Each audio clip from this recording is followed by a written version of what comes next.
My name is Sarah. I used to think love was something you earned through silence, through making yourself small enough that others could shine brighter. My sister Lydia taught me that lesson before I even knew what love meant. Growing up in our house was like living in a spotlight that never quite reached me. Lydia had this way of filling every room she entered, her laugh bouncing off walls like music, her stories captivating everyone within earshot. She was golden-haired and golden-tongued, the kind of person who made others feel lucky just to be in her orbit. I was the shadow she cast, quieter, darker, always a step behind and somehow always in the way. Our parents adored her effortlessly. At dinner tables, they hung on her every word about school, about friends, about dreams that seemed to sparkle just by virtue of being hers. When she spoke, they leaned in. When I spoke, they nodded politely and asked her what she thought about what I just said. It became easier to stop speaking altogether. Lydia noticed, of course. She noticed everything, especially the spaces where she could expand to fill them. One evening, after yet another family gathering where I'd spent most of the night refilling drinks and clearing plates while she held court in the living room, she cornered me in the kitchen. The wine had made her bold, or maybe just honest. "You know you're never going to be truly loved, right?" she said, swirling the last drops of red wine in her glass. Her voice was casual, almost gentle, like she was sharing helpful advice. "You try so hard to be deep and kind and all that, but people want spark. They want someone like me." She reached out and patted my arm with the kind of condescending affection you might show a confused child. "It's not your fault. Some people are just meant to be the audience." Before we continue, drop a comment. Where are you watching this from and what time is it there? I'd love to know how far this story is reaching, especially if you've ever felt like the audience in your own family's show.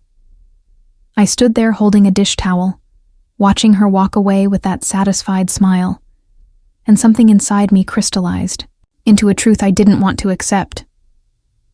My mother had been standing in the doorway. She'd heard every word. But instead of defending me, she just sighed and said, "She doesn't mean it, honey," as if intent mattered more than impact, as if the bruise on my heart would heal simply because it wasn't meant to be there. That night, I stared at the ceiling of my childhood bedroom and felt something shift. Not break. Breaking would have been dramatic, would have demanded attention. This was quieter, like a door closing so softly you barely hear the click. I realized I'd been waiting my whole life for someone to choose me first, to see me as more than just Lydia's quieter sister. But maybe some people aren't meant to be chosen. Maybe some people are meant to choose themselves. I started making different choices after that, small ones at first. I stopped volunteering to help at every family event. I stopped asking if they needed anything when I visited. I stopped trying to compete for space in conversations that were never meant to include me. Instead, I began to focus on the spaces that were mine alone. I'd always been good with words, good at listening, good at seeing the things other people missed. In high school, while Lydia was winning popularity contests, I was tutoring struggling students and helping them find their voices. In college, while she was pledging sororities and dating fraternity presidents, I was working with professors on research projects and discovering that my thoughts, when written down, had weight and substance. After graduation, I moved 3 hours, away to a small college town where nobody knew I was Lydia's sister. I found an apartment with built-in bookshelves and windows that caught the afternoon light just right. I got a job teaching literature at the local community college, and for the first time in my life, I was valued for who I was, rather than diminished for who I wasn't. My students were mostly older, people returning to education after years in other careers, people who understood that learning was a choice you made for yourself, rather than something that was expected of you. They listened when I spoke about the power of metaphor, about the way good writing could make you feel less alone in the world. Some of them started staying after class to talk, to share their own stories, to ask for advice about papers and life. and everything in between. I began writing too, not just lesson plans and academic papers, but essays about resilience, about finding your voice in spaces that try to silence you, about the difference between being seen and being truly understood. I started publishing under a pen name, S.M. Hartwell, partly for privacy, partly because I liked the idea of my words existing separately from my history as someone's disappointing sister. The essays found an audience I never expected. They were picked up by literary journals, shared on academic forums, quoted in lectures and conferences. Professors began reaching out, asking me to speak at symposiums, to mentor graduate students, to collaborate on research about emotional intelligence and personal narrative.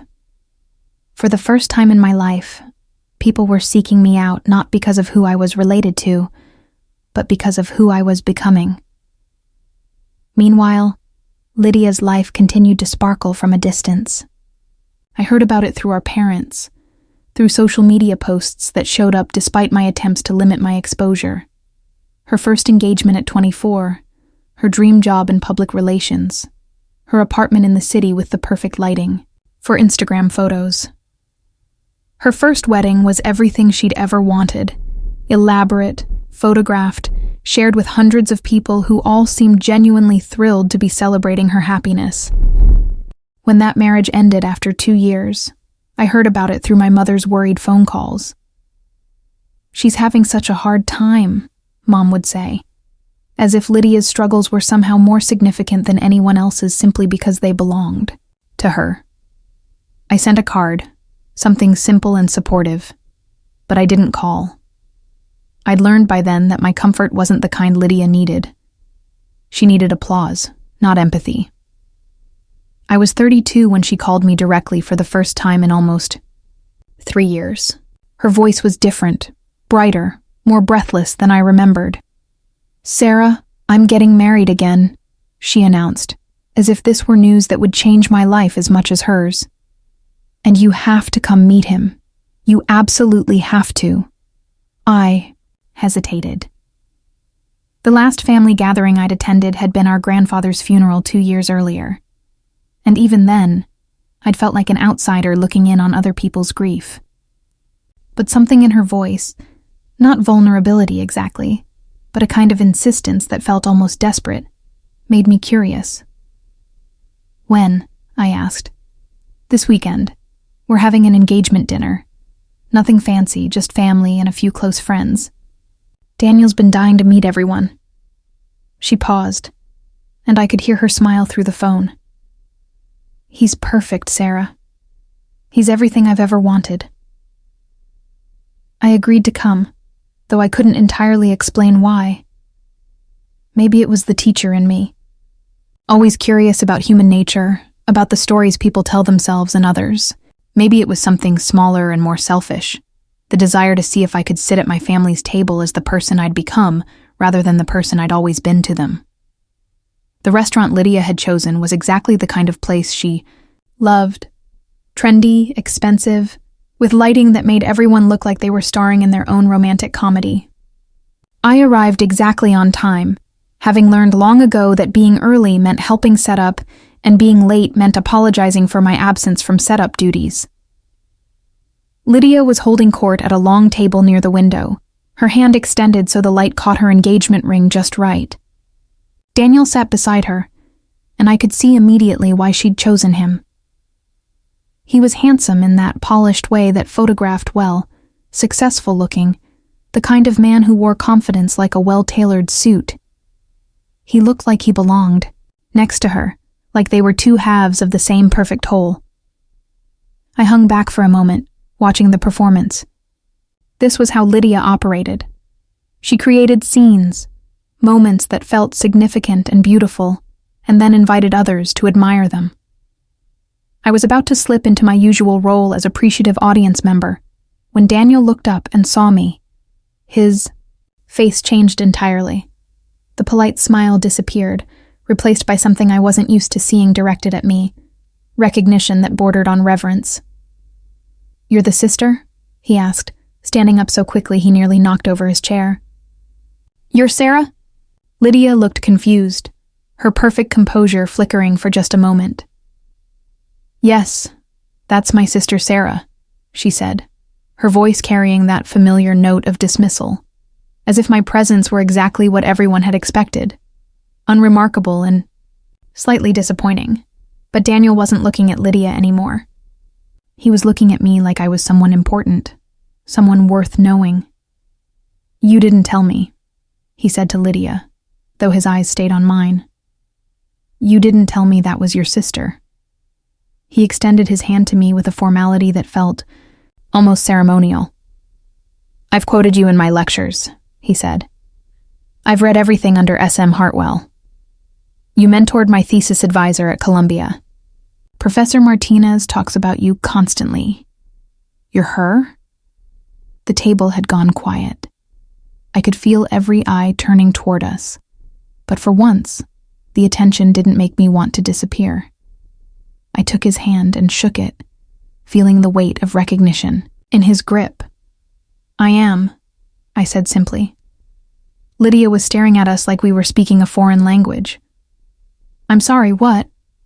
she said, her voice pitched higher than usual.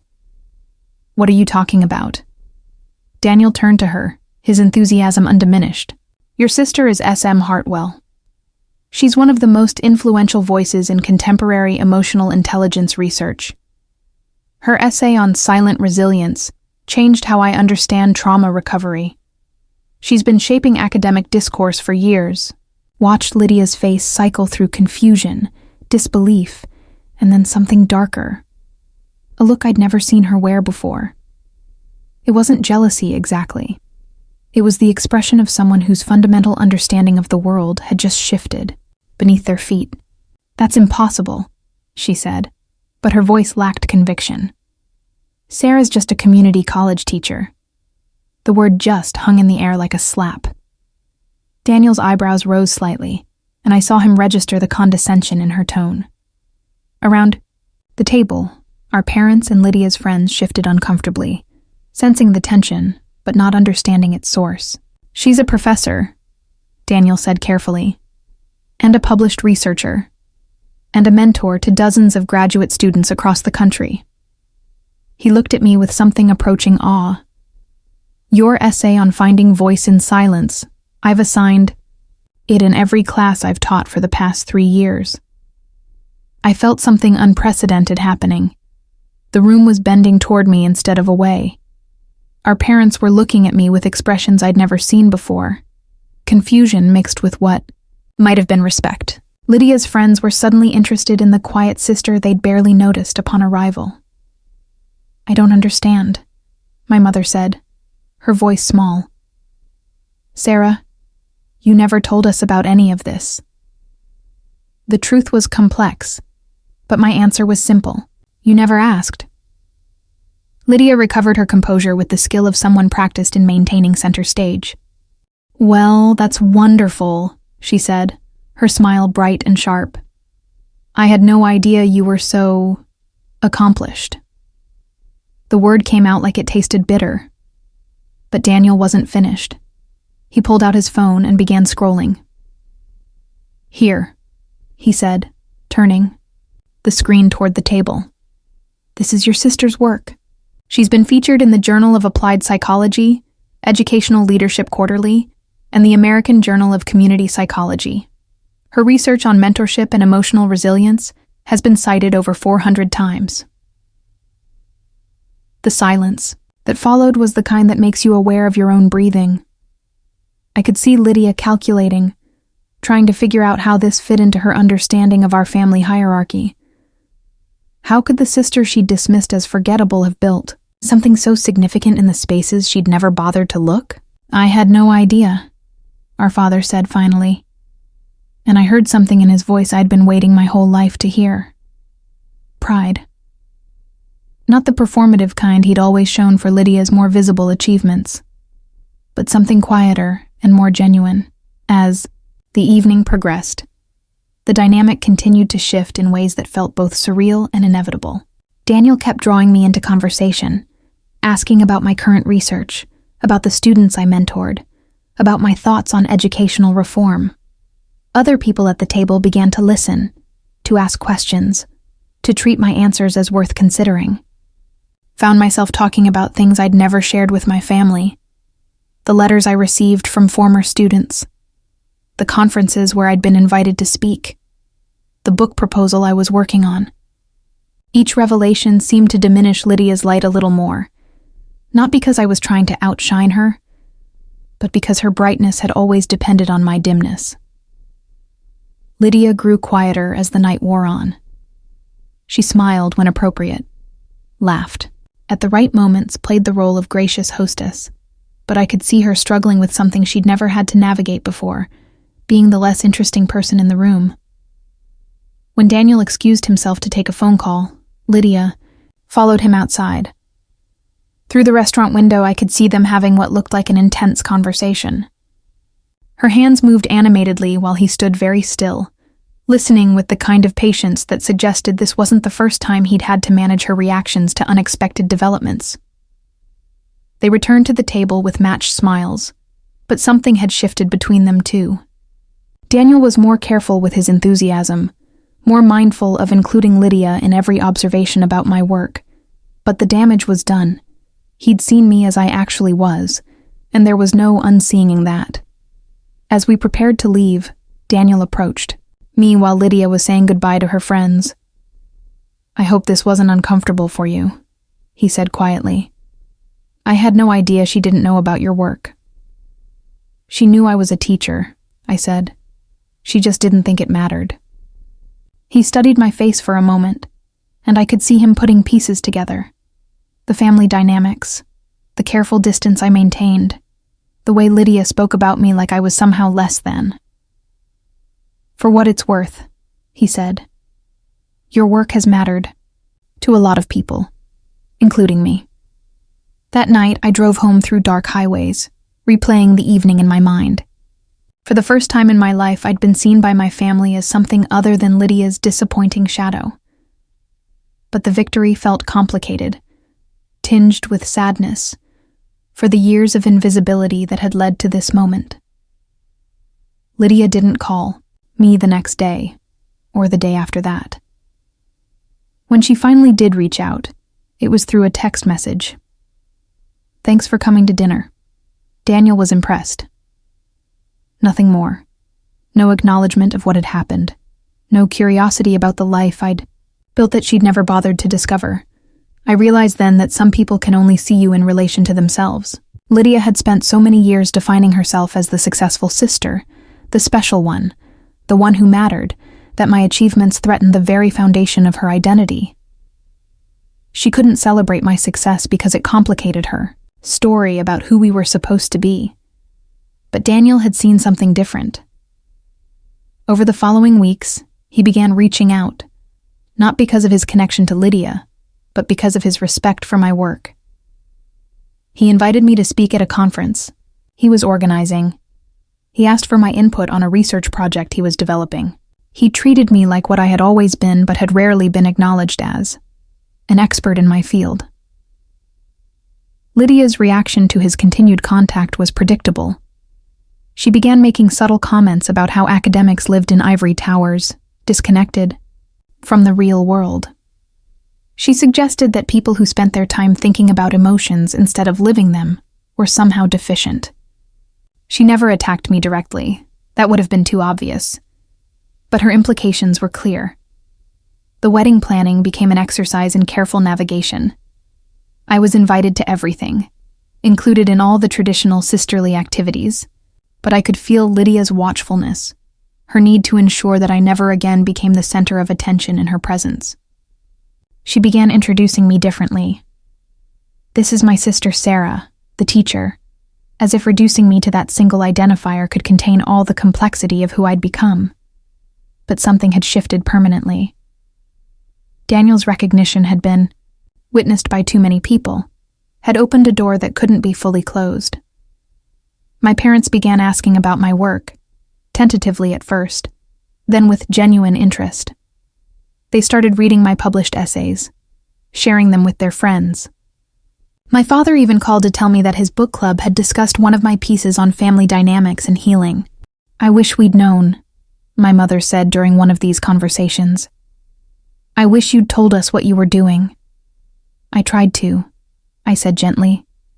But you were always more interested in Lydia's stories. The silence that followed was heavy with years of missed opportunities, of conversations that had never happened, because they'd assumed I had nothing worth saying. The wedding itself was beautiful, exactly the kind of event Lydia had always dreamed of hosting. She was radiant in her dress, gracious with her guests, every inch the perfect bride. But I noticed things I'd never seen before. Moments when her smile seemed forced, instances when she looked around the room as if checking to make sure she was still the most important person there. During the reception, Daniel found me sitting at a table with some of his academic colleagues, deep in discussion about educational policy. Mind if I borrow her? He asked the table, then led me to a quieter corner. I want to thank you, he said. For what? For showing me what intellectual curiosity looks like when it's paired with genuine compassion. Your work, it's changed how I approach my own research, how I mentor my students. He paused, glancing back toward where Lydia was posing for photos. I don't think she understands what she has in you as a sister. I followed his gaze and felt something I'd never experienced before. Pity for Lydia. Not the condescending kind she'd always shown me, but genuine sadness for someone who had spent so much energy being impressive that she'd forgotten how to be interested. She'd worked so hard to be the sister everyone admired that she'd never learned how to be the sister who understood. She knows now, I said simply. As the evening wound down, I found myself saying goodbye to people who knew my name, who'd read my work, who treated me with the respect I'd spent years learning to give myself. For the first time at a family event, I wasn't eager to leave early. I wasn't counting the minutes until I could return to the safety of my own space. Lydia and I stood together as the last guests departed, the silence between us heavy with things that would probably never be said. She looked exhausted beneath her perfect makeup, like someone who'd been performing all day and was finally allowed to rest. Your friend Daniel seems to think highly of you, she said finally. My work, I corrected gently. He thinks highly of my work, she nodded, and for a moment, I thought she might say something real, something that acknowledged the years of dismissal and the shock of discovery. Instead, she hugged me briefly and said, Thanks for being here. But there was something different in the way she said it. Not the automatic politeness I was used to, but something that might have been actual gratitude. Not for my presence at her wedding, but for my restraint, for not making her moment about my revelation, for allowing her to remain the bride, the center of attention, even after the ground beneath our relationship had shifted. I drove home that night thinking about love and recognition, about the difference between being seen and being understood. Daniel had seen my work and understood its value immediately. My parents had finally begun to see me as more than Lydia's shadow. But Lydia herself was still struggling to see me at all, to reconcile the sister she'd dismissed with the woman I'd become. Maybe that was enough. Maybe some forms of love arrive not as grand gestures or dramatic revelations, but as quiet acknowledgments, as shifts in attention, as the slow dissolution of old assumptions. Maybe the sister who'd told me I'd never be truly loved was learning that love comes in forms she'd never recognized, in students who seek your guidance, in colleagues who value your insights, in work that outlasts the applause.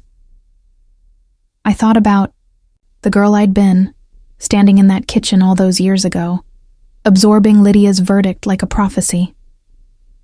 She'd been right about one thing. I wasn't loved the way she was loved, with fanfare and celebration and public recognition. But she'd been wrong about everything else. I was loved quietly, deeply, by people who saw me clearly and chose to learn from what they saw. The sister who dismissed me as audience had discovered that some people are meant to be teachers, and teachers are remembered long after the applause fades.